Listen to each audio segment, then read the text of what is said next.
ওকে,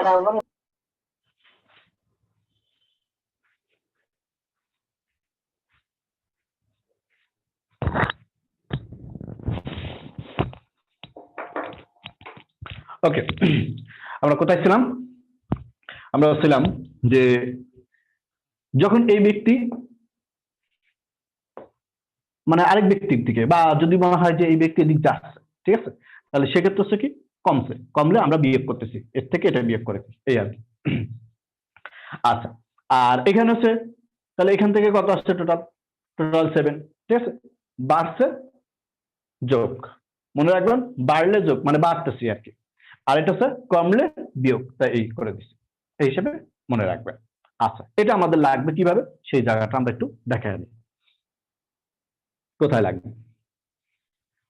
আমাদের এই অন্তর্বিভক্ত বহির্বিভক্ত বা অনেকগুলো অঙ্ক সলভ করার জন্য আমাদের একটা কঠিন অঙ্ককে একটু সহজ অঙ্ককে কঠিন বানাই দেবো, বাট আপনারা করবেন না ওটা, ঠিক আছে? ওই অঙ্কটা মনে করেন কঠিনে করবেন না, সহজেই করবেন, ঠিক আছে? যেমন দেখেন, মনে করেন এটা একটা এ বিন্দু, তার স্থানাঙ্ক আপনাকে দিয়ে দিয়েছে 2, 4।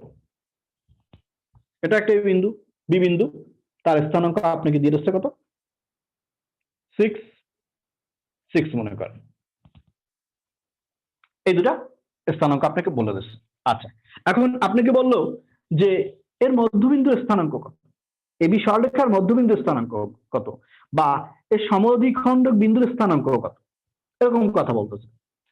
সমদ্বিখণ্ডক বিন্দুর স্থানাঙ্ক কত, এরকম কথা বলতেছে, তাহলে সেক্ষেত্রে কি করা হবে? ঠিক আছে, আচ্ছা এখানে আমরা একটা কাজ করি, এটা মাইনাস দিয়ে দিই, -6 দিই, তাহলে আরেকটু ভালো হবে বুঝতে। তাহলে -6 দিয়ে দিলাম। সমদ্বিখণ্ডক বিন্দুর স্থানাঙ্ক কত? তো দেখেন তো কিভাবে করা যায়।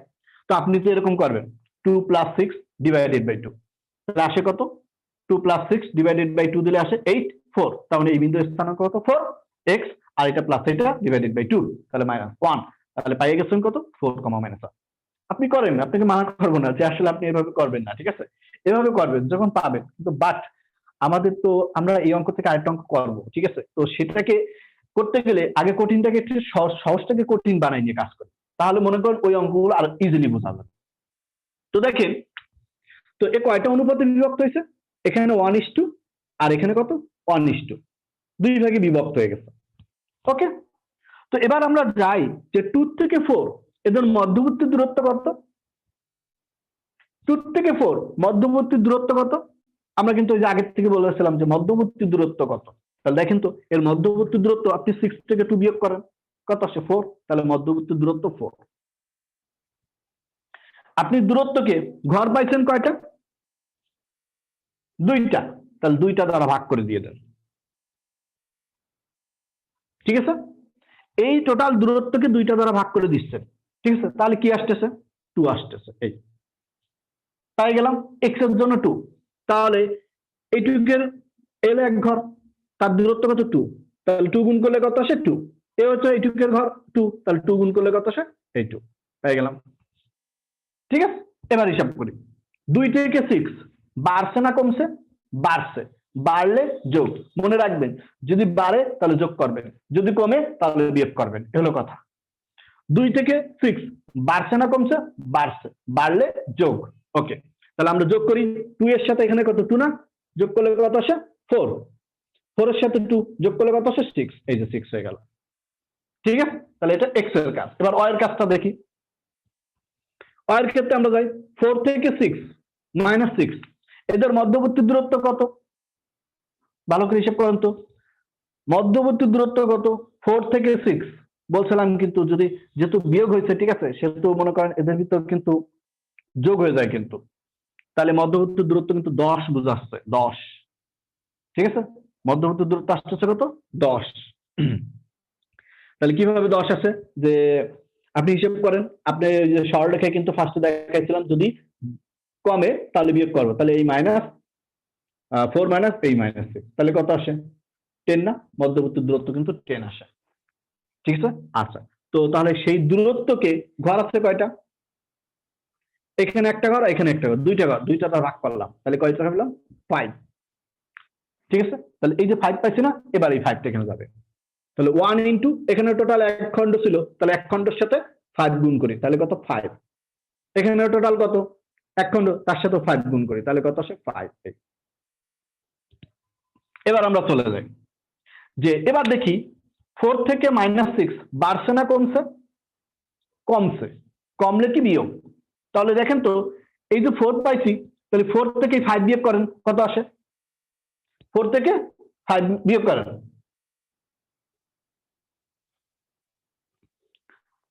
4 থেকে 5 বিয়োগ করলে কি আসতেছে? -1। এই ঠিক আছে। এবার আছে -1 থেকে 5 বিয়োগ করেন কত আসে? -6। এই যে -6, ঠিক আছে। এই হলো কাজ। তার মানে আমরা মধ্যবিন্দুর যে স্থানাঙ্কটা আছে, তো মধ্যবিন্দুর স্থানাঙ্কটাকে আমরা কিন্তু এভাবে করছি, ঠিক আছে। কিন্তু আপনাদের এরকম করার দরকার নেই, আপনারা ওই ঠিক যেরকম জানেন সেভাবেই করবেন, ঠিক আছে। কারণ ওইটাই আসলে অ্যাকচুয়ালি এটার চেয়ে বেস্ট। কিন্তু যখন আপনি অন্তর্বিভক্ত যাবেন তখন আপনি কি করবেন, ঠিক আছে। সে অন্তর্বিভক্তের ক্ষেত্রে আমরা এটা কাজে লাগাবো। তো দেখলাম, এবার আমরা একটা অন্তর্বিভক্ত অঙ্ক দেখি, ঠিক আছে, আসলে কিভাবে কাজে লাগে। চলে যান অন্তর্বিভক্ত অঙ্কে। কোনটা নাম্বার করা যায়, যে আপনি 3 নাম্বার অঙ্কটা দেখতে পারেন, ঠিক আছে। পরের 3 নাম্বার অঙ্কটা, পরের 3 নাম্বার অঙ্কটা দেখেন। আমি তাহলে এটা মুছে দিচ্ছি এখন, ঠিক আছে।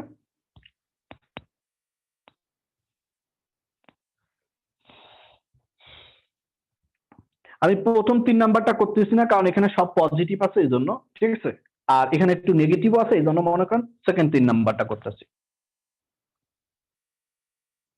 তো মনে করেন যে এই বিন্দুর স্থানাঙ্কটা তারা দিয়ে দিচ্ছে, সেটা আপনি 1,4 তারা দিয়েছে। এখানে একটা বিন্দু আছে 9,-12 দিয়ে দিচ্ছে তারা। তারা বলছে কি, এত বিন্দুদ্বয়ের সংযোগকারী রেখাংশকে অন্তস্থভাবে 3:5 অনুপাতে বিভক্ত করে, অন্তর্বিভক্ত করে। তাহলে 3:5 আমরা জানি না, আমরা একটু ধরে নিই। মনে করেন এটুকু 3:, আর এটা মনে করেন যে কত 5 অনুপাতে বিভক্ত হয়েছে, এই আর কি। তাহলে এটা 3:5 অনুপাত। এবার আমরা চলে যাই যেভাবে নিয়মটা শিখে আসছি, ঠিক আছে। এখন আপনি কি এটাকে এরকম করে পারবেন? করতে পারেন, ঠিক আছে। আপনার ফর্মুলা মুখস্থ হয়ে গেছে, ঠিক আছে, তো আপনি হিসাব করে করতে পারবেন, ঠিক আছে, সমস্যা নেই। বাট আমি বলবো যেহেতু মনে করেন সিস্টেমটা মুখস্থ বিদ্যা না, এটা তো জাস্ট ফর্মুলা মুখস্থ বিদ্যা, তাড়াতাড়ি হয়ে যেতে পারে। বাট এটা কিন্তু মুখস্থ বিদ্যা না, এটা আপনার করতে গেলে লিখতে হবে, প্রশ্নের উপর লিখতে হবে, বা খাতায় কিন্তু আপনাকে এটা লিখতে হবে আর কি, ঠিক আছে। প্রশ্নের উপর বা খাতা আপনাকে কিন্তু এটা লিখতে হবে। বাট এই জিনিসটা কিন্তু লেখার দরকার হবে না, এই জিনিসটা আপনি এমনিতেই পারবেন। তো দেখেন কেমনিতেই পারেন। 1 থেকে 9 মধ্যবর্তী দূরত্ব কত? মধ্যবর্তী দূরত্ব কিন্তু 8, তাহলে সে 8টা লিখলাম, ঠিক আছে। এবার চলে যাই কয় ঘরের দূরত্ব? এখানে 3 আর 5 কত আসে? 8। তাহলে 8 ঘর দ্বারা ভাগ করে দিই আমরা, তাহলে কত আসে? 1, ঠিক আছে। তাহলে এবার আমরা এটা হিসাব করি। তাহলে এখানে 1 ঘরের দূরত্ব কত? 1। 3 ঘরের দূরত্ব কত? 3। 5 ঘরের দূরত্ব কত? 5, ঠিক আছে। তাহলে এবার আমরা একটু হিসাব করি। 1 থেকে 9 বাড়ছে না কমছে? বাড়ছে, বাড়লে যোগ, ওকে। তাহলে কত যোগ? 3। তাহলে 1 + 3 কত আসে? 4। সেই 4 এই বসাই দিলাম। 4 + 5 কত আসে? 9। এই যে 9 মিলে গেছে, ঠিক আছে। পরেরটা যাই। 4 থেকে -12 এদের মধ্যবর্তী দূরত্ব কত? মাইনাসে গেছে, তার মানে কিন্তু আপনি দূরত্ব বের করতে গেলে মাইনাস, আপনি এটা মাইনাস এটা দেবেন। 16 কিন্তু মধ্যবর্তী দূরত্ব কত? 16। এই ডিভাইডেড বাই কয় ঘরের দূরত্ব? এখানে 3 আর এখানে কত? 5, তাহলে 8। তাহলে পাইলাম কত? 2, ঠিক আছে। তাহলে 1 ঘরের দূরত্ব কত? 2। তাহলে 3 ঘরের দূরত্ব কত আসবে? 3 × 2 = 6। আর এখানে কত আসবে? 5 ঘরের দূরত্ব কত আসবে? 10। এবার আমরা যাই 4 থেকে -12 বাড়ছে না কমছে? কমছে, কমলে বিয়োগ 4 -6 কত আসে? -2। একবারে করে দিচ্ছি। -2 থেকে -10 বিয়োগ করেন, তাহলে কত আসে? -2 -3 -12। এই যে মিলে গেছে। তাহলে আমরা দেখেন অটোমেটিক কিন্তু পাই যাচ্ছে অন্তবিভক্তের ক্ষেত্রে এই মানটা।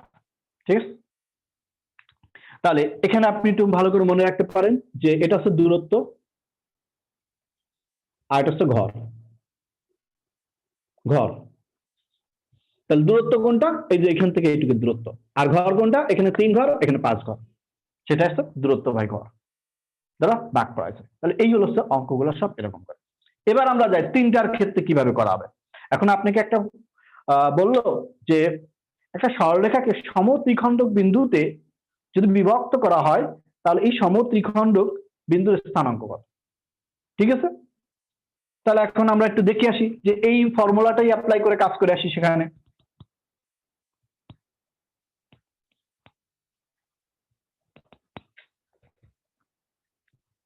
তো মনে করেন সমত্রিখণ্ডক বলছে তারা, আমরা একটা সমত্রিখণ্ডকের কাজ করে আসি। মনে করেন একটা বিন্দুর স্থানাঙ্ক দিয়ে দিই আমরা যে এখানে 3 আর মনে করেন কত 1 দিয়ে দিলাম, আর এখানে মনে করেন যে আমরা 15 দিয়ে দিই, আর একটা মনে করেন 17 দিয়ে দিই।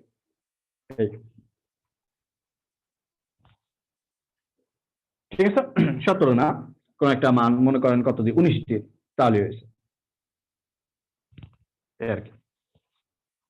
সমত্রিখণ্ডক বলছে তাহলে সেটা একটু আমরা একটা বের করে ফেলি। ওকে, এবার যাই। তার মানে হচ্ছে এই মাঝের বিন্দু বের করতে হবে। তাহলে এখানে পি বিন্দু, এই বিন্দুটা বের করবো আর এই বিন্দুটা বের করবো। তো দেখেন তো এটা কেমনে বের করা যায়। তো এটাকে মনে করেন যে আমাদের এরকম করে বের করা লাগবে যে আমরা যা শিখছি তাহলে এখানে এক খণ্ড, এখানে এক খণ্ড, এখানে এক খণ্ড, 3 খণ্ড টোটাল। ঠিক আছে, এবার আমরা খুঁজি 3 থেকে 15 মধ্যবর্তী দূরত্ব কত? 12, তাহলে 12 পাইলাম। কয় খণ্ড? 3 খণ্ড, তাহলে 12কে 3 দ্বারা ভাগ করলে কত আসে? 4। তাহলে এখানে এক খণ্ড ছিল 1 × 4, তাহলে কত আসে? 4। এটাও 1 ছিল 1 × 4, তাহলে কত আসে? 4। এটাও 1 ছিল 1 × 4, তাহলে কত আসে? এই 4 হয়ে গেল। এবার চলে যাই 3 থেকে 15 বাড়ছে না কমছে? বাড়ছে, বাড়লে যোগ। ঠিক আছে, তাহলে বাড়লে যেহেতু যোগ হবে তাহলে আমরা তাই করব। 3 আর হচ্ছে কত? 4, কত আসে? 7, যোগ করতেছে 7 আর 4 কত আসে? 11, যোগ করলাম 11 আর 4 কত আসে? 15 হয়ে গেল কিন্তু। এবার পরেরটা 1 থেকে 19, তাহলে 19 পর্যন্ত কত আসে? মধ্যবর্তী ডিফারেন্স দূরত্ব 18, তাহলে 18 লিখলাম। এনে ঘর কয়টা আছে? 1টা 2টা 3টা, 3টার দ্বারা ভাগ করলাম, কত আসে? 3 6 18, তাহলে 6 পেয়ে গেলাম। এবার 1 থেকে 19, দ্যাট মিনস হচ্ছে বাড়ছে, বাড়লে যোগ। তাহলে এটার কাজটা একটু করে নিই আগে। 1 × 6 কত আসে? 6, এটা 1 × 6 কত আসে? 6, এটা 1 × 6 কত হইলো? এই 6। এবার আমরা করি 1 থেকে 19 বাড়ছে, তাই বাড়লে যোগ 1 আর 6 যোগ করলে কত আসে? 7, 7 আর 6 যোগ করলে কত আসে? 7 আর 6 যোগ করলে 13, 13 আর 6 যোগ করলে কত আসে? 19, শেষ। এই দেখেন এখন এই বিন্দু অটোমেটিক চলে আসছে আমাদের। ঠিক আছে, এই হলো বিন্দু। এখন আপনি আমাকে বলতে পারেন যে ভাই এখানে তো মনে করেন সহজেই, যে আসলে ভাগ করলে তো সহজেই পাওয়া গেছে। ঠিক আছে, যখন আমরা পাবো না তখন কি করব? ঠিক আছে, ভগ্নাংশ আসবে, যদি মনে করেন এমনটা মানাইলো যে আমরা পাচ্ছি না, তখন সেক্ষেত্রে কি হবে? কোনো সমস্যা নাই। ঠিক আছে, আপনি মনে করেন আমরা এটা দিয়েই কাজ করি। ঠিক আছে, এটা দিয়ে কাজ করি। ডিফারেন্স পাইছিলাম কত? যে 12। আমরা মনে করেন একে 12 বানাবো না। ওকে, তো একে বানাই দিই 15, তো তাই এটা একটু কমাই দিয়ে দিই। কত দিয়ে দেবেন? যে 13 দিয়ে দেন। ওকে, 13 দিয়ে দিলাম। ঠিক আছে, তো মধ্যবর্তী দূরত্ব হচ্ছে, তাহলে এখন মধ্যবর্তী দূরত্ব 10 আসে কিন্তু। তাহলে এই 10 10/3, সে 10/3 আকারেই থাকবে, কোনো সমস্যা নাই। আপনি 10/3 এবার এখানে দিয়ে দেন, 1 এর সাথে 1 × 10/3 করুন। ঠিক আছে, এখন 1 × 10/3 এর সাথে গুণ হলে তো এটাই থাকবে। এখন আমরা জানি 3 থেকে 10 13 বাড়ছে, বাড়লে যোগ, তাহলে যোগ করি 3 প্লাস কত? 10/3, তাহলে কত আসে? 10/3 দিলে তার মানে 10, 3 প্লাস 10/3 9, 19, তাহলে 19/3। এই হলো আমাদের স্থানাঙ্ক চলে আসে। ঠিক আছে, এইভাবেই কিন্তু আমরা সবগুলো করে ফেলবো। তাহলে আপনি যদি চান এটাও, তাহলে এটাও তো 10/3, তাহলে এখন এটার সাথে কি করব? এটা তো পেয়ে গেছি। তাহলে পরে আবার এই যে 19 ডিভাইডেড বাই 3 আবার কি করব, আবার এখানে যে একটা মান থাকতো তার সাথে আবার যোগ করব। তাহলে এখানে আবার কত, 10 ডিভাইডেড বাই 3 না, সব জায়গায় 10, তাহলে এটার সাথে যোগ করলে কত আসে, 3 আর এখানে হচ্ছে 29, তাহলে 29 ডিভাইডেড বাই 3। ঠিক আছে, তার মানে যাই থাকুক না কেন কোনো সমস্যা নাই, যেরকমই আছে আপনি যদি ভগ্নাংশ পাবেন আপনিও ভগ্নাংশ পাবেন, শেষ, এলো কথা। তাই নিয়ে ভয় পাওয়ার দরকারই নাই। ওকে, তো এখন যেহেতু মনে করেন যে আপনি এগুলো বুঝে গেছেন, ঠিক আছে, এই অন্তর্বিভক্ত, এখন কথা হচ্ছে বহি বিভক্তের ক্ষেত্রে কি করবে। ঠিক আছে, বহি বিভক্তের ক্ষেত্রে জাস্ট বিন্দু যেটা আছে সেটাকে আপনি বাহিরে নিয়ে ধরে কাজ করতে পারেন, এটা একটা। ঠিক আছে, বা আপনি মাইনাস যে ফর্মুলা আছে না, মাইনাসটা দিয়ে আপনি কাজ করতে পারেন, এই আর কি, মাইনাস দিয়ে তো কাজ করতে পারেন। আচ্ছা, এ হলো হচ্ছে আমাদের অন্তর্বিভক্ত আর বহি বিভক্তের ক্ষেত্রে কাজ শেষ। এবার আমরা চলে যাবো ত্রিভুজের ক্ষেত্রে কিভাবে মান বের করা হয়।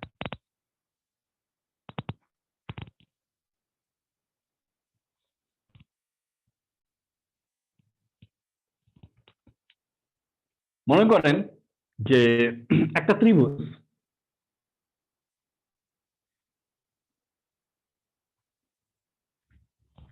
এটা একটা এ বি সি ত্রিভুজ, এদের প্রত্যেকটার মধ্যবিন্দুর স্থানাঙ্ক তারা দিয়ে রয়েছে।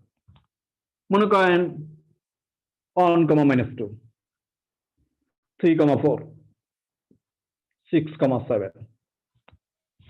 ঠিক আছে, তারা এই মধ্যবিন্দুর স্থানাঙ্ক, প্রত্যেকটা বাহুর মধ্যবিন্দুর স্থানাঙ্ক দিয়ে তারা বলছে কি যে এর শীর্ষবিন্দুর স্থানাঙ্ক বের করো। এখন কি করে করা যাবে, একটা ত্রিভুজ তার মধ্যবিন্দুর স্থানাঙ্ক দিয়ে বলতেছে কি শীর্ষবিন্দুর এ বিন্দু বি বিন্দু সি বিন্দুর স্থানাঙ্ক বের করা হোক। কিভাবে বের করা হবে তা দেখি আমরা, কিভাবে বের করা হবে। ফার্স্ট ধরি এইটা, ঠিক আছে, যখন আমরা এই কোণটা ধরবো তখন আমরা এটাকে একটা এই যে কল্পনা করে নিচ্ছি। দেখেন তো এই যে টোটাল এটা একটা কি হয়ে গেছে, সামান্তরিক হয়ে গেছে না। আমরা এই বাহুটা, এই কোণটা বের করতেছি, মানে এই বিন্দুটা সি বিন্দু বের করতেছি, তখন আমরা এটাকে কল্পনা করতেছি এটা একটা সামান্তরিক হয়ে গেছে। এটা যদি একটা সামান্তরিক হয়, এখন দেখেন তো যে এই বিন্দু থেকে 1 থেকে 6 দূরত্ব কত, 5। বাড়ছে না কমছে, বাড়ছে, বাড়লে যোগ। ওকে, 3 থেকে তাই করি, 3 + 5 কত আসে, 8। শেষ, এই 8 পরেরটা যাই, -2 থেকে 7, -2 থেকে 7, তাহলে এটা কি হবে, এদের মধ্যবর্তী দূরত্ব কত, মধ্যবর্তী দূরত্ব 9, তাই না। বড়টার থেকে আমরা ছোটটা যদি বিয়োগ করি তাহলে আমাদের কত আসে, 9 চলে আসে। ঠিক আছে, তাহলে আছে মধ্যবর্তী দূরত্ব কত, 9।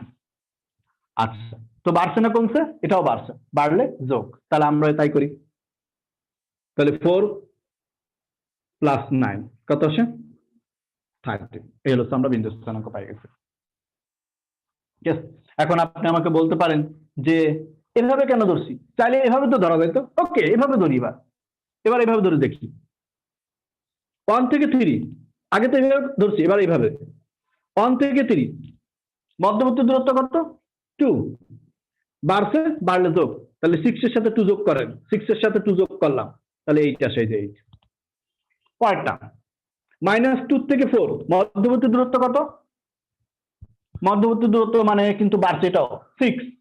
ঠিক আছে, -2 থেকে, তাহলে 4 - -2, তাহলে কত আসে, +6। এই মধ্যবর্তী দূরত্ব +6, তাহলে বাড়ছে, বাড়লে যোগ, 7 এর সাথে 6 যোগ করেন, 30। এই হয়ে গেল 30, বুঝছেন। তাহলে আসছে 7 + 6, 30। তার মানে আপনি খুশি, আপনি যেভাবে হিসাব করেন না কেন পারবেন। তাহলে এই বিন্দুর স্থানাঙ্ক চলে আসলো, এবার আমরা এই বিন্দুটা হিসাব করি। এবার এই বিন্দুটাকে আমরা নিয়ে নেবো। দেখেন অনুরূপ ভাবে এখন যখন আমাদের তো এখন এই বিন্দু, এটা আমরা বাদ দিয়ে দিচ্ছি। ঠিক আছে, এবার দেখেন তো যে যদি এই বিন্দু চাই তাহলে আমাদের এই কোণ, এই বাহুটা বাদ দিয়ে দেবো। এখন এই বাহুটা বাদ দিয়ে দিয়ে এখন আমরা এটা নিয়ে নেবো। এই তো দেখেন তো আবার এই সাইডটা কি আবার সমান্তরাল না, তাহলে এখন এই বাহু অনুরূপ ভাবে বের করা যাবে। ঠিক আছে, এবার আমরা যাই, এবার মনে করেন এই বিন্দুটা বের করবো, ঠিক আছে, এটা আপনাদের কাজ হোমওয়ার্ক। এবার মনে করেন যদি এই বিন্দু বের করতে, তার এই বাহুটা মুছে দেবো, মুছে দিয়ে এবার মনে করেন এটার সাথে এটা যোগ করে দিলাম, দেখেন তো এবার এটা কি সামান্তরিক হয়ে গেল না? তাহলে এখন এই বিন্দু বের করা যাবে, তাহলে এটাও আপনাদের কাজ করবেন, খুব সহজেই বের করা। ঠিক আছে, আচ্ছা, তো এটা হোমওয়ার্ক। তার মানে আপনি বুঝছেন যে একটা ত্রিভুজের যে মধ্যবিন্দু যদি এগুলো দেওয়া থাকে, তাহলে মানে বাহুগুলোর মধ্যবিন্দু যদি দেওয়া থাকে, আপনি শীর্ষবিন্দু বের করতে পারেন। আচ্ছা, এখানে এখানে কিন্তু আপনি আরেকটা জিনিস শিখে গেছেন যে একটা সামান্তরিকও যদি থাকে, তার তিনটা বাহু বিন্দু যদি দেওয়া থাকে শীর্ষবিন্দু, তাহলে চতুর্থ শীর্ষবিন্দু আপনি বের করতে পারবেন, তাই না? আমরা তাহলে সেই টাইপেরই একটা অঙ্ক দেখে আসি এবার। আচ্ছা, যে তিনটা বিন্দু দেওয়া আছে, চতুর্থ শীর্ষবিন্দু আমাদের বের করতে হবে, সেই টাইপের একটা অঙ্ক আমরা একটু দেখে আসি কোথায় আছে সেটা। আচ্ছা, আপনারা আপনাদের শীটেও দেখতে পারেন যে কোথায় রয়েছে।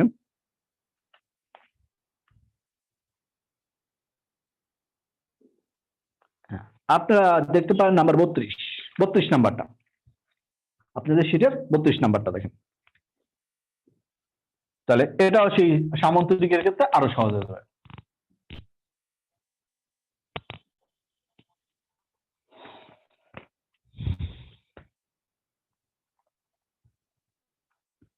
একটা সামান্তরিক, একটা রম্বস, তো যেহেতু এটা একটা রম্বস, তো রম্বসের মতোই আমরা এই মনে করেন আঁকাইলাম। তার চারটা শীর্ষবিন্দু দেওয়া আছে, মনে করেন এ দেওয়া আছে এটা 2,5, বি তারা বিও দিয়ে দিচ্ছে 5,9, সি তারা দেয়নি, ডি দিয়ে দিচ্ছে 6,8। আমাদের তাহলে বলছে কি যে তৃতীয় শীর্ষবিন্দু, দ্যাট মিনস হচ্ছে চতুর্থ শীর্ষবিন্দুর এর স্থানাঙ্ক কত, চতুর্থ শীর্ষবিন্দু এর স্থানাঙ্ক কত, আমাদের এই কথাটা বলছে। তাহলে এখন আমাদের এইটা বের করতে হবে, সি বিন্দুর স্থানাঙ্ক। দেখেন তো ঠিক আগের মতোই যেভাবে করছি, 2 থেকে 5 আমরা এই সাইড হিসেব করি। এখন আপনি যদি বলেন না আবার এই সাইড হিসেব করবো, ওকে, কোন সমস্যা না, আপনি যে সাইড হিসেব করেন একই কথায়। 2 থেকে 5 মধ্যবর্তী দূরত্ব কত? 3, বাড়ছে, বাড়লে যোগ, 6 এর সাথে 3 যোগ করেন 9 আসে, এই সেই 9। এবার চলে যান 5 থেকে 9 মধ্যবর্তী দূরত্ব 4, বাড়ছে, বাড়লে যোগ, এইটির সাথে 4 যোগ করেন, তাহলে এইটির সাথে 4 যোগ করলে 12 শেষ। এবার হিসেব করি এদিক থেকে 2 থেকে 6 মধ্যবর্তী দূরত্ব কত? 4, বাড়ছে, তাহলে বাড়লে যোগ, তাহলে 5 প্লাস 4 কত আসে? 9 হয়ে গেল। আবার 5 থেকে কত? 8 মধ্যবর্তী দূরত্ব কত? 3, বাড়ছে, বাড়লে যোগ, 9 আর 3 12। ঠিক, খুব সহজ না? ঠিক আছে, অঙ্কগুলো মজার, তো আপনারা পারবেন এগুলো আর কি, হোমওয়ার্ক এই টাইপের আর যা থাকবে শীটে, ঠিক আছে, সেগুলো আপনারা পারবেন। তাহলে এটা হচ্ছে কি যে আপনাদের এটা হচ্ছে নেক্সট টেকনিকটা আছে এরকম যে তৃতীয় বা এটা 5ম নাম্বার টেকনিক, যে আগেরটা আর এটা ছিল, তো লিখে রাখবেন এটা যে তৃতীয় শীর্ষবিন্দুর স্থানাঙ্ক, ঠিক আছে, বা কোন বিন্দুর স্থানাঙ্ক, ত্রিভুজ বলুক বা চতুর্ভুজ বলুক, চতুর্ভুজের কোন বিন্দুর স্থানাঙ্ক সেটাই হবে আর কি। আচ্ছা, এবার আছে আমাদের নেক্সট টাইপেরটায় যাই আমরা এবার। নেক্সট টাইপ,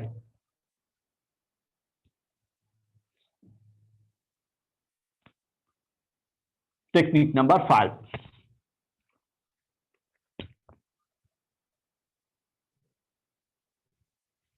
5 টেকনিক নাম্বার 5 হচ্ছে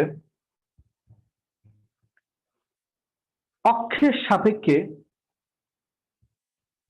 বিভক্তকরণ। ঠিক আছে, লেখেন অক্ষের সাপেক্ষে বিভক্তকরণ, অক্ষের সাপেক্ষে বিভক্তকরণ, বিভক্তকরণ। ঠিক আছে, তো মনে করেন এটা একটা এক্স অক্ষ, দুইটা বিন্দু, একটা বিন্দু এখানে আছে x1, y1, আরেকটা বিন্দু মনে করেন এখানে আছে x2, y2, দুইটা বিন্দুকে যোগ করে দিলাম। আর এটা মনে করেন এটা ছিল এক্স অক্ষ, আর এটা হচ্ছে অয় অক্ষ, এই আর কি। ঠিক আছে, এটা হচ্ছে মূল বিন্দু 0 0।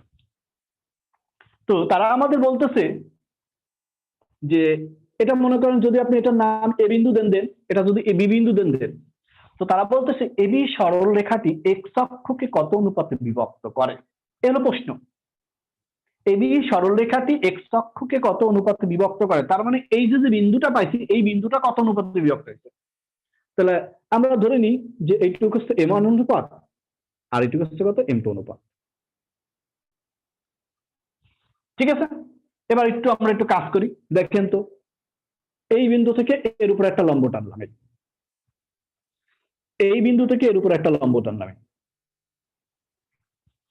এই কোণটা আর এই কোণটা কি সমান, দুইটাই 90 ডিগ্রি কিন্তু।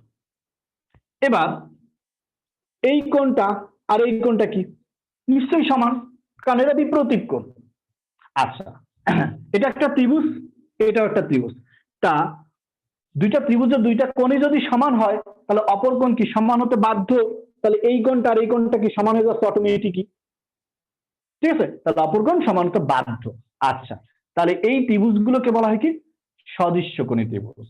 ঠিক আছে, সদৃশ্যকোণী ত্রিভুজের আবার একটা বৈশিষ্ট্য হচ্ছে এদের বিপরীত বাহুগুলোর অনুপাত সমান হয়। আচ্ছা, কেমন অনুপাত সমান হয়, তাহলে এটা এরকম হবে, এই বাহুটার অনুপাত ডিভাইডেড বাই এই বাহুটার অনুপাত সমান সমান। তাহলে এখন এদের অনুপাতের ক্ষেত্রে আমরা এটা হিসাব করতে পারি, এক্স অক্ষ, তাহলে এক্স ওয়ান ডিভাইডেড বাই কত y2, এই হলো বাহুগুলোর অনুপাত সমান। কারণ কি দেখেন তো এইখান থেকে এটুকু এটুকু কি এটুকু y1 না, এইখান থেকে এটুকু কি দেখেন তো এটুকু y2 না, এইখান থেকে এইটুকু হচ্ছে x আর এইখান থেকে এইটুকু হচ্ছে y, তাহলে এইটুকুর দৈর্ঘ্য y1, এইটুকু হচ্ছে আমরা এমন নাম দিয়ে দিছি। আচ্ছা, আর এখান থেকে এইটুকু হচ্ছে কত y2, কারণ এখান থেকে দেখেন এখান থেকে আমরা গুণে গুণে x গেছি x2 এই, আর এখানে এখান থেকে এনে আসছে y2। তাহলে কি দাঁড়াইলো যে যদি x অক্ষের অনুপাত বলে তাহলে আমাদের কাজ হচ্ছে কি y1 ডিভাইডেড বাই y2, এটি হলো অনুপাত। তাহলে আপনার প্রশ্ন যদি দুইটা বিন্দু দেওয়া থাকে, যদি বলে x অক্ষকে কি অনুপাতে বিভক্ত করে, তাহলে আপনি কি করবেন y1 এর যে মান আছে সেটা দিয়ে দেবেন উপরে, আর y2 এর মানটা আছে সেটা দিয়ে দেবেন। তো একটু লিখে রাখেন এটা x অক্ষের অনুপাত, x অক্ষের সাপেক্ষে। ঠিক আছে, x অক্ষের অনুপাত।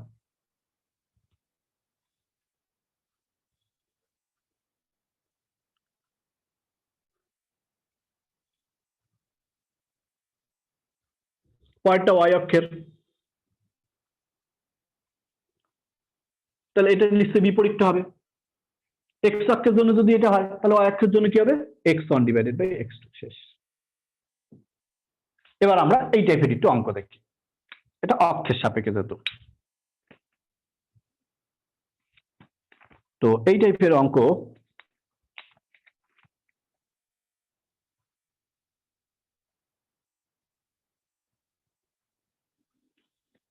ছাপ্পান্ন নম্বরে আসছে, নাম্বার 56 56, আপনারা 56 নাম্বার দেখেন। 56 নাম্বার বলছে দেখেন 2, -4 -3, 6 বিন্দুদ্বয়ের সংযোগ রেখাকে অয় অক্ষ রেখা যে অনুপাতে বিভক্ত করে তা হলো কি, অয় অক্ষ রেখা যে অনুপাতে বিভক্ত করে তা নির্ণয় করতে হবে। অয় অক্ষ রেখা তাহলে এই না, অয় অক্ষ রেখা কি অনুপাতে বিভক্ত করতেছে x1 ডিভাইডেড বাই x2। ওকে, মানগুলো বসাই দেন এখানে। এখানে মান আছে কি x1 এর ভ্যালু কত 2, তারপর y1 এর ভ্যালু কত আছে -3, মডুলাস দিয়ে দিলাম, তাহলে কত আসে 2:3, শেষ। আমরা পাই গেলাম কত 2:3। দেখেন তো অটোমেটিক হয়ে গেল না, আপনি জাস্ট ফর্মুলাটা একটু মনে রাখলে অটোমেটিক কিন্তু হয়ে যাচ্ছে, এগুলো হচ্ছে কাজ। আচ্ছা, এখন কথা হচ্ছে যদি আপনাকে বলে যে এই অন্তর্বিভক্ত হয় না বহির্বিভক্ত, তখন বুঝবেন কেমনে। যদি দেখেন মডুলাসটা না দিলে থাকে কি একটা মাইনাস থাকে না, তাহলে সে অন্তর্বিভক্ত হচ্ছে, এই কথা। মাইনাস থাকলে আপনি সাইড নোটে একটু লিখে রাখেন যে মাইনাস থাকলে অন্তর্বিভক্ত হয়, আর যদি প্লাস থাকে বহির্বিভক্ত হয়, শেষ, এলো কথা। কারণ এখানে মডুলাস দেবেন না, এবার মডুলাস ছাড়া আপনি হিসেব করেন। ঠিক আছে, সারা হিসেব করলে যদি মাইনাস থাকে তাহলে সেক্ষেত্রে অন্তর্বিভক্ত, আর যদি মাইনাস না থাকে বিভক্ত, এ হলো কাজ, শেষ। এবার কথা আছে যে অন্তর্বিভক্ত আর বহির্বিভক্ত তো মাইনাস হতে পারে না, মানে সরি এই যে অনুপাতটা তো মাইনাস হতে পারে না, এই জন্য আমরা কি করি, এই কাজটাকে মডুলাস দিয়ে রাখি, যাতে কোনো মাইনাস যদি আসে তাহলে সেটা ভ্যানিশ হয়ে যাবে। এই হলো স্যার। তাহলে এটা আমরা পাইলাম কি, অক্ষের সাপেক্ষে বিভক্ত করা। এবার আমাদের এটার কাজ শেষ। এবার আমরা নেক্সট যাই। এবার হচ্ছে রেখার সাপেক্ষে বিভক্ত করো। লিখে রাখেন, পরের টেকনিকটা হচ্ছে কি, অক্ষের জায়গায় রেখা। এই টাইপের কিন্তু বেশ অঙ্ক আসে, ঠিক আছে। সো আমি একটা দেখা দিচ্ছি, আপনারা বাদ বাকিগুলো করবেন। এবার হচ্ছে রেখার সাপেক্ষে বিভক্ত কর।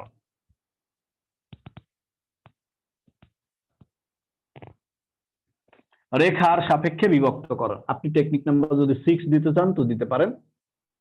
রেখার সাপেক্ষে বিভক্ত করো। তো এটা মনে করেন একটা রেখা, সেই রেখাটার একটা নাম দিয়ে দিই, A X plus B Y plus C equal 0। এলো একটা রেখা, দুইটা বিন্দু ঠিক সেম বিন্দু, এটা x2 y2, এটা x1 y1। তাহলে রেখার ক্ষেত্রে ঠিক সেম একই কথাই, লম্ব টানলাম, এর উপরেরটা লম্ব টানলাম। এখন আমাদের অনুপাতটা কি ছিল বলছিলাম না, আমাদের এই অনুপাতটা চাচ্ছে তারা m1, আর এই অনুপাতটা m2 কত। তাহলে সেক্ষেত্রে কিভাবে করা যায়, m1 m2 চাইছে।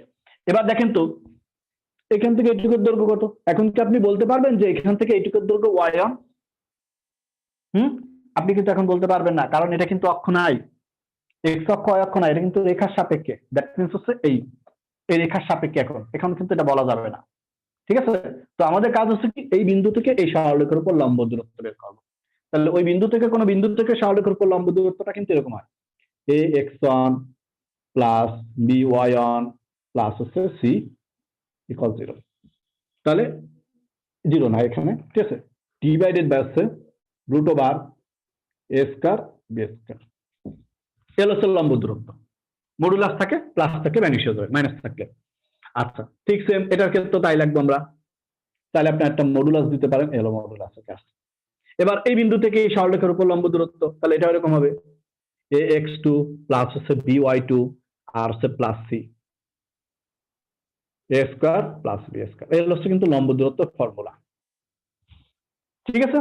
তাহলে লম্ব দূরত্ব দেখেন, আমরা জানি লম্ব দূরত্ব কেমন বের করে, যে সমীকরণটা এই বিন্দুটা এখানে বসাই দিতে, আর এখানে x এর সহগ যা থাকে সেটা স্কয়ার, y এর সহগ যা থাকে সেটা স্কয়ার। এই এবার আমাদের অনুপাত চাইছে, তাহলে আগের মতো ঠিক সেম কথাই, এই কোণটা সমান, আবার এই কোণটা সমান, তাহলে বিপরীত কোণটাও সমান হতে বাধ্য।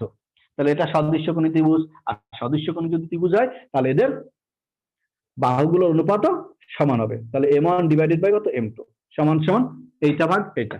তাহলে দেখেন তো আমি এইটা ভাগ যদি এইটা দিয়ে দিই, তাহলে নিচের হর আর হর কাটা যায়, কিন্তু root over a square b square এটাও কাটা যায়, root over a square plus b square. তাহলে থাকে কি a x1 plus b y1 plus c divided by হচ্ছে কত, এখানে মনে করেন যে a x2 প্লাস হচ্ছে b y2 আর হচ্ছে প্লাস c। এলো শেষ। তাহলে এখন অনুপাতটা হচ্ছে রেখার সাপেক্ষে অনুপাতটা এই, তাহলে এটা আপনি লেখা রাখেন কি এর সাপেক্ষে, ওই যে আপনি উপরে লেখছেন রেখার সাপেক্ষে অনুপাত, রেখার সাপেক্ষে অনুপাত উপরে যেটা লেখছেন সেটাই এখানে আবার লিখতে পারেন, কোনো সমস্যা নেই। তাহলে এই হলো রেখার সাপেক্ষে অনুপাত, আর এই অঙ্কটা সেটা নাই, ঠিক আছে। এখন এটাকে আমরা একটু, যেহেতু নাই আমরা একটু বানাই করি।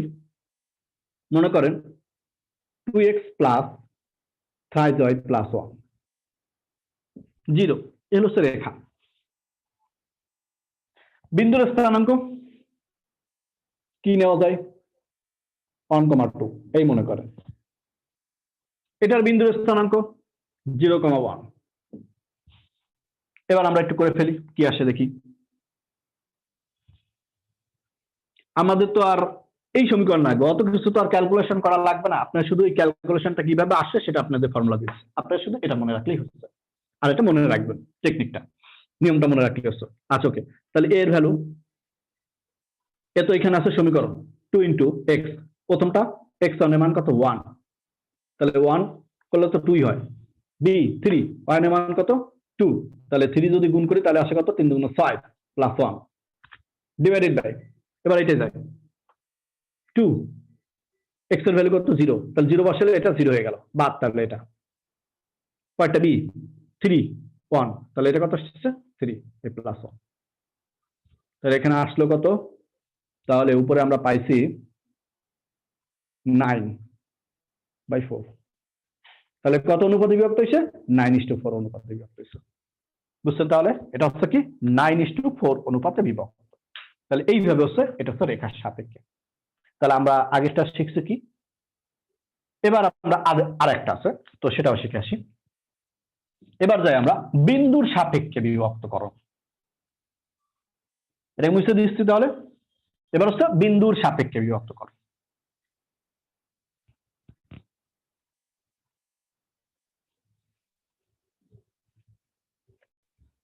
টেকনিক নাম্বার 7,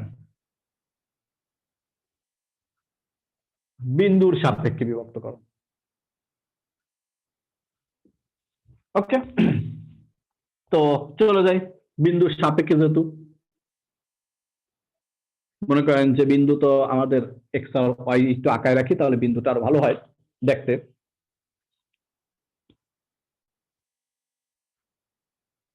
এই একটা বিন্দু, সে বিন্দুর স্থানাঙ্ক মনে করেন এক্স কমা ওয়াই, ঠিক আছে? এই বিন্দু x1 কমা y1, এই বিন্দুটা x2 কমা y2, এটা x অক্ষ, এটা y অক্ষ। আগের ঠিক সেম প্রসেসই, এখান থেকে লম্ব টানলাম এই, এখান থেকে লম্ব টানলাম এই। বিন্দু তো এক্স ওয়াই সাপেক্ষে নিয়ে আসা লাগে, তাই এক্স ওয়াই লেখাও লাগে এখানে, এই আর কি। এটা মূল বিন্দু 0 0। দেখেন তো, তাহলে এখান থেকে এটুকুর দৈর্ঘ্য কত আসতেছে, এটুকুর দৈর্ঘ্য এটুকুর দৈর্ঘ্য আমরা পরে যাই, ঠিক আছে? যেহেতু বিন্দুর সাপেক্ষে বলছে, তাহলে বিন্দুর সাপেক্ষে আমাদের লাগবে, এইটা লাগতে পারে, আবার এটাও লাগতে পারে, এরকম আর কি, ঠিক আছে? তো বিন্দু হিসেবে কাজ করব। তাহলে এখন আমরা চাই যে এইখান থেকে এইটুকুর দূরত্ব কত, মানে এই বিন্দুটার স্থানাঙ্কটা কত আসে এর সাপেক্ষে। মূল বিন্দু থেকে টোটালটা কত এক্স, আর এইখান থেকে কত আসে, মূল বিন্দু থেকে টোটালটা কত x1, তাহলে বিন্দুটা এরকম আসতেছে না? এইখান থেকে এইটুকুর দূরত্ব, তাহলে এইখান থেকে এইটুকুর দূরত্ব কিন্তু এরকম আসে যে, এখানে লিখে দিই, ঠিক আছে, x1 মাইনাস কত x, এইখান থেকে এইটুকুর দূরত্ব এই আসছে কিন্তু x1 মাইনাস কত x, x1 মাইনাস আসছে। দেখেন তো টোটাল বড় কোনটা, এইখান থেকে এইটুক বড়, তার মানে সেটা x1 এর মান, তার থেকে এখান থেকে এইটুকু এই x এর মান বাদ দিয়ে দিচ্ছি, তাহলে এখান থেকে এইটুকু দৈর্ঘ্য পেয়ে গেছি, ঠিক আছে? আচ্ছা, পরেরটা। এবার এই বিন্দুতে, এই বিন্দুটা তার মানে এইটার এখান থেকে এইটুকু দূরত্ব লাগবে আমাদের, এইটুকু দূরত্ব কত x2, আর এখান থেকে কত x, তাহলে এটাকে এরকম লেখা যাচ্ছে x মাইনাস x2। এই দেখেন তো এইটুকু দূরত্ব x মাইনাস x2 কিনা, এখান থেকে টোটাল দূরত্ব কত x, তার থেকে এখান থেকে এইটুকু দূরত্ব কত x2, তাহলে x2 বাদ দিয়ে দিলাম,